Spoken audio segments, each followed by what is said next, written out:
मेरा नाम साइमा है। ये कहानी कुछ साल पहले की है जब मैं एक कॉलेज में पढ़ाती थी। वो एक दरमियाने कद का आम से चेहरे वाला लड़का था, मगर उसके अंदर एक खास कमजोरी थी। मैं जो कहानी आपको सुनाने जा रही हूँ, ये कोई आम वाकया नहीं। मैं एक कॉलेज में टीचर थी। मेरा नाम साइमा है। मेरी उम्र 30 साल, रंग साफ, लंबे बाल और बोलने का अंदाज इतना नरम कि लगता है जैसे हर लफ्ज किसी के दिल में उतर रहा हो। मैं शादीशुदा थी, मगर मेरे अंदाज और मेरे रख रखाव में एक अलग कशिश थी। जब मैं क्लास में पढ़ाने जाती तो तमाम लड़के कोशिश करते कि वो मेरे सामने बैठ सकें, मगर कभी कोई लड़का अपनी बात जबान पर न ला सका। एक दिन मौसम बहुत अजीब था। सुबह से आसमान पर काले बादल छाए हुए थे।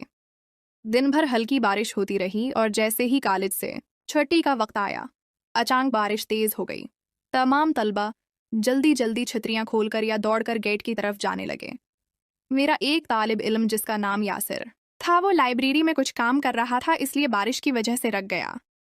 बारिश की आवाज बढ़ती जा रही थी और बारिश का शोर एक अलग ही फजा बना रहा था। कॉलेज तकरीबन खाली हो चुका था। मैंने सोचा कि थोड़ी देर रुक जाऊं, शायद बारिश रुक जाए, उसके बाद घर चलती हूँ। मैं स्टाफ रूम के दरवाजे से बाहर आई। मैंने यासिर से कहा, इसनो। मेरी हल्की सी मुस्कुराहट थी, मगर आंखों में कुछ संजीदगी भी मौजूद थी। वो कहने लगा, जी मैडम बोलिए। मैं जल्दी से उसके करीब गई। मैंने पूछा, आप अभी तक कॉलेज में क्या कर रहे हैं? वो हल्के लहजे में कहने लगा, मैडम लाइब्रेरी से कुछ किताबें लेनी थी, इसलिए रुक गया। मैंने आहिस्ता से सर हिलाया। फिर कहा, बारिश बहुत तेज है, पता नहीं कब रुकेगी। अगर तुम बुरा ना माने तो मेरे साथ रुक जाओ, मुझे अकेला महसूस हो रहा है। मैंने दिल ही दिल में सोचा, ये लम्हा शायद किस्मत ने खुद मेरे हाथ में दिया था। वो कहने लगा, जी मैडम मैं रुक जाता हूँ। इस वक्त स्टाफ रूम में कोई खातून टीचर मौजूद नहीं थी। मैं बादल के गरजने से खुद डर रही थी। हम दोनों एक मेज के पास बैठ गए, बारिश के रखने का इंतजार करने लगे। बाहर का मंजर धुंधला और कमरे के अंदर हल्की सी रोशनी थी, जैसे माहौल खुद कोई राज सुनाने को बेताब हो। थोड़ी देर के बाद मैंने कहा, यहाँ सर्दी लग रही है, चलो गेस्ट रूम में चलते हैं, वहाँ ज्यादा सुकून मिलेगा। गेस्ट रूम कॉलेज की दूसरी तरफ बना हुआ था। हमें खुले आसमान के नीचे से गुजरना पड़ा और जब तक हम वहां पहुंचे, बारिश ने हम को मुकम्मल तौर पर गीला कर दिया था। उसकी यूनिफॉर्म जिस्म से चिपक गई थी और मेरा हल्का सा शाल भीगकर मेरे कुंधों से ढलक रहा था। गेस्ट रूम में दाखिल होते ही मैंने दरवाज़ा बंद कर दिया। वो घबरा कर एक कोने में खड़ा था। मैंने उसे गौर से देखा, फिर हल्की सी मुस्कुराहट के साथ कहा, यासर, तुम बाहर जा सकते हो, मैं अपने कपड़े थोड़े सूखा लूं। वो फौरन दरवाजे की तरफ जाने लगा, लेकिन मैं जानती थी कि उसके दिमाग में एक तूफान चल रहा था।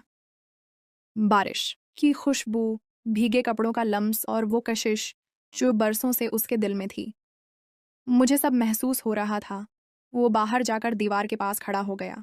फिर उसने हल्का सा दरवाज़ा खोला। अंदर देखा तो मैं अपने शाल को नचोड़ रही थी। मेरे बाल कुंधों पर बिखरे हुए थे। मैं दुपट्टा हटाकर अपने बालों को संवार रही थी। अचानक मेरी नज़र इस पर पड़ी तो मैंने सख्त लहजे में कहा, यासर तुम यहाँ क्या कर रहे हो? इसके हाथ पांव कांप रहे थे। कहने लगा, सूरी मैडम मैं बस ऐसे ही। मैंने उसकी तरफ देखा, फिर थोड़ा उसके करीब चली गई। मेरी आंखों में गुस्से से ज्यादा सवाल था। क्या तुम हमेशा से मुझे ऐसे ही देखते रहे हो? उसने नजरें झुका लें। कहने लगा, मैडम हाँ, मैं आपको पसंद करता हूँ, लेकिन कभी हिम्मत नहीं हुई कि आपसे बात कर सकूं।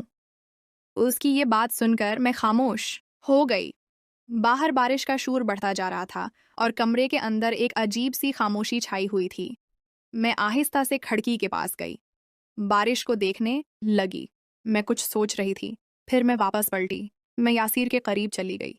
मैंने मुस्कुराकर कहा, यासिर तुम अजीब हो, लेकिन आज शायद ये बारिश भी हमारे हक में है। वो मेरी बात सुनकर हैरान हो रहा था।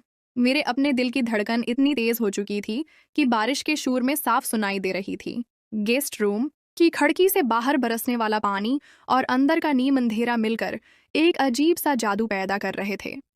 मैं यासीर के बिल्कुल करीब आकर खड़ी हो गई। मेरे बाल अब भी भीगे हुए थे। पानी की बूंदें कान के पास से नीचे गर्दन तक आ रही थीं। इसने नजरें झुका लीं, मगर मेरा दिल चाह रहा था कि हर लम्हा महफूज कर लूं। मैंने धीरे से कहा, यासर, तुम जानते हो शादी के बाद जिंदगी हमेशा वो नहीं रहती जो हम सोचते हैं। मेरी आंखों में एक गहरी थिकन और हल्की सी उदासी थी, लेकिन साथ ही कोई ऐसा जज्बा भी था जो छिपा हुआ नहीं लग रहा था। ओस ने आहिस्ता से मुझसे कहा, मैडम मैं समझ सकता हूँ, लेकिन कभी सोचा नहीं था कि मैं ये सब आपसे सुनूंगा। मैं हल्का सा मुस्कुराई, जैसे मैं खुद को संभाल रही थी। मैंने कहा, यासिर, आज बारिश ने सब बदल दिया। तुम हमेशा मेरी क्लास में खामोश रहते थे।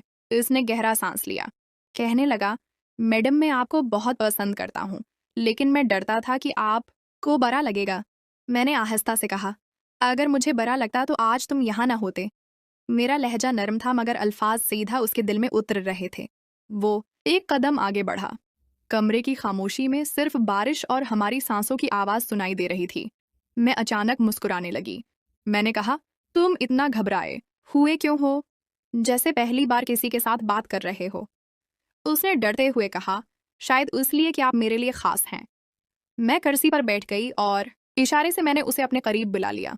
मैंने कहा, ये गीला लिबास आराम से बैठने नहीं दे रहा। तुम थोड़ा सा खिड़की बंद कर दो, हुआ कम हो जाएगी। उसने खिड़की बंद की। कमरे में हल्की सी नीम तारीकी फैल गई। इस माहौल में उसकी खुशबू और भी गहरी महसूस हो रही थी। मैंने कहा, यासिर, अगर मैं तुमसे कहूं कि आज हम सिर्फ बातें करेंगे, एक दूसरे को समझेंगे, तो क्या तुम मेरी बात मानोगे? उसने हाँ में सर हिला दिया, लेकिन दिल के अंदर उसकी हलचल पैदा हो चुकी थी। हमने बातें शुरू की, कॉलेज, जिंदगी, ख्वाब और वो सब बातें जो कभी जबान पर नहीं आई थीं। उसने मुझे बताया था कि पहली बार जब उसने मुझे देखा था तो मैं लाइब्रेरी में किसी किताब में गम थी और वो मुझे देखता ही रह गया। मैंने मुस्कुराकर कहा, तो तुमने उस बात को इस वक्त से अपने दिल में संभाल कर रखा था। कमरे में वक्त जैसे रख गया था। हर बात के बाद एक खामोशी आती और इस खामोशी में कई बातें छप जाती थीं। थोड़ी देर के बाद मैंने बीच पर रखा अपना शाल उठाया, मगर वो अब तक भीगा हुआ था। मैंने कहा, ये बारिश तो जाने का नाम नहीं ले रही। जाते हुए तुम्हारी किताबें भी गैली हो जाएंगी। वो कहने लगा, किताबों की फिक्र बाद में कर लूंगा, अभी तो बस ये लम्हा यादगार लग रहा है। मैं उसकी तरफ देखे जा रही थी। फिर मैंने आहिस्ता से कहा, यासर तुम अजीब हो, लेकिन अच्छे भी बहुत हो।